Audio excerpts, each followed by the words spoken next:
Hello, everybody. Welcome back to this channel. Hope you're doing good. Over 490 illegal miners, known locally as the Zama Zamas, were arrested at Sheba Gold Mine in Barberton, Mpumalanga. But while the headlines focus on the miners, the real question is who's really profiting from the underground economy? In a massive operation this weekend, law enforcement descended on Sheba Mine, detaining hundreds suspected of being involved in illicit gold extraction.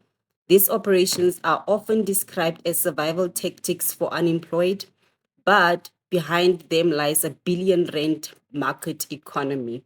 Illegal mining in South Africa is more than just informal labor. It's an organized and sometimes militarized industries. Armed gangs, smuggling networks, and corrupt officials all play a role. These aren't small-time operations. The gold extracted ends up in refineries across Africa and the Middle East. From there, it enters the global gold market, often untraceable, laundered and sold like any other legal commodity. Security experts and whistleblowers say local politicians, syndicates, and even licensed miners companies benefit indirectly. How, you may ask? By buying stolen gold at the reduced rates or charging protection fees.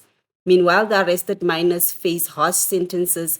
Often the pawns in the games are much bigger than them, while they risk their lives underground, and true profiteers remain untouched in boardrooms and hidden bank accounts. The suspects are expected to appear in the Barberton Magistrates Court soon, but one thing is clear: the fight against illegal mining isn't just about arrests. It's about dismantling the networks that fuel it. And more than 490 alleged illegal miners arrested at the Sheba Gold Mine in Barberton on Friday are expected to appear in the local magistrates court. 434 miners have been charged with contravening the Immigration Act and trespassing. 60 others have been charged for being in possession of gold-bearing materials. The group was arrested during a police raid under Operation Valumkoti. Watching the very latest for us is SABC News reporter Tumelo Machogo, who joins us now live from Barberton in Mpumalanga. And of course, Tumelo, goes without saying that these miners will not be able to appear at the same time. Well, indeed, actually, the court is starting to arrange now that the two courts inside here, they will actually have to hold those miners because it's a lot of them. It's about 494 miners that are expected to appear in court. About 434 of them are being charged with the contravention of the Immigration Act. Those miners are actually out from the other countries such as Lesotho, Eswatini, and also Mozambique. About 60 of them are they will be charged with the possession of gold-bearing materials. So they're expected to appear at this court just behind me. They have not arrived yet at court, but they're expected to appear this morning. They were arrested at Sheba Mine, which is part of the Barberton mines.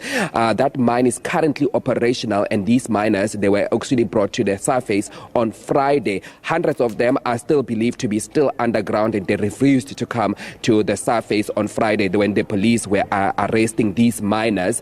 And also the police are saying that they are working with the mine security to actually start to bring some of these miners to the surface, and saying that they will be regrouping, and then expected that this week actually they will also go back, because they're saying that they have already cut off their food, because you would understand that they've got people that are providing them food who are in the communities around the Barberton area, providing these illegal miners with food and water. Now that the water and food has been cut off, so the police are trying to push them into the surface to allow them to come to the surface. But let's speak now to the spokesperson for the Department of Community Safety in the province, Mweti Musi. Mweti, just talk to us about there are miners that are still underground. When will the police start going underground again to bring these miners to resurface, because there's still hundreds of them that are believed to be underground?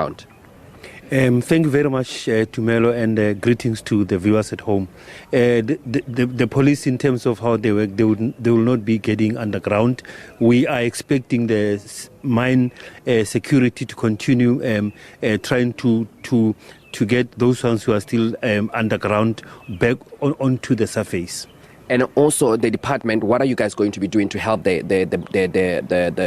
police actually to arrest these people? And also, what is the next step now? What do you guys want? Because obviously this illegal mining is such a problem, especially in the province where every week the police are arresting illegal miners on the Operation Valamgoti. We appreciate the amount of work that the police have put into Operation Vala Umgoti. But all that we want, we'll continue to mobilize our communities to work with the police in exposing those who are involved in illegal mining related activities. Because as you are aware, Barberton is quite a small area, but then the level of crimes, based on the statistics that we have seen over the quarters, the amount of violent crimes that took place here, we believe that illegal mining activities may have an impact on the safety of communities in this area. Hence, we also don't wish our communities to accommodate these people in their areas, anybody who is an illegal miner. We also want the security the mining companies to strengthen their security measures in such a way that it becomes very difficult for intruders to go through. We'll be monitoring this, but then we want the mining bosses or executives to work closely with the police to address issues of illegal mining and general security around their mines. And also, would you believe that this could be a part of a bigger syndicate? Because if there are hundreds of miners being arrested at one mine, which is operational, which they have mine security, do you believe this could be a bigger syndicate that is operating in the Barberton area? Because the Sheba mine is part of Barberton Mines, which owns other mines in around the Barberton area. And possibly there are illegal miners in all those mines. What are you guys doing to clamp down on this that syndicate that could be operating here? We believe that the police will continue to work very hard to ensure that indeed the kingpins and everybody who is behind these syndicates, they are actually brought to book, because there's no way in which such large number of people could be found in one place without the involvement of possibly local people. But then hence we are re-emphasizing what we said earlier on, that the mine executives must work very closely with the police, as well as they also need to strengthen their securities such that it becomes difficult, if not impossible, for their security to be breached. Thank you so much for speaking to us. That was Mweti Musi speaking to us about the arrest of these 494 miners that were arrested on Friday. Ayanda, the miners are expected to appear in court behind me, but the mine, the Sheba mine, which is owned by Pan African, is saying that they are concerned with the illegal mining, saying that this actually prompted them for earlier this year when they started retrenching because of the illegal mining activities that is happening in their mines. You remember they retrenched over 600 people, and rather over 200 people earlier this 2 months ago, saying that illegal mining also contributed to that, because they are not making any profit due to illegal miners also infiltrating into their operations and also going underground. But we expected these illegal miners that were arrested are expected to appear in this court, and they're also expected to be charged with those 2 charges that they are currently facing.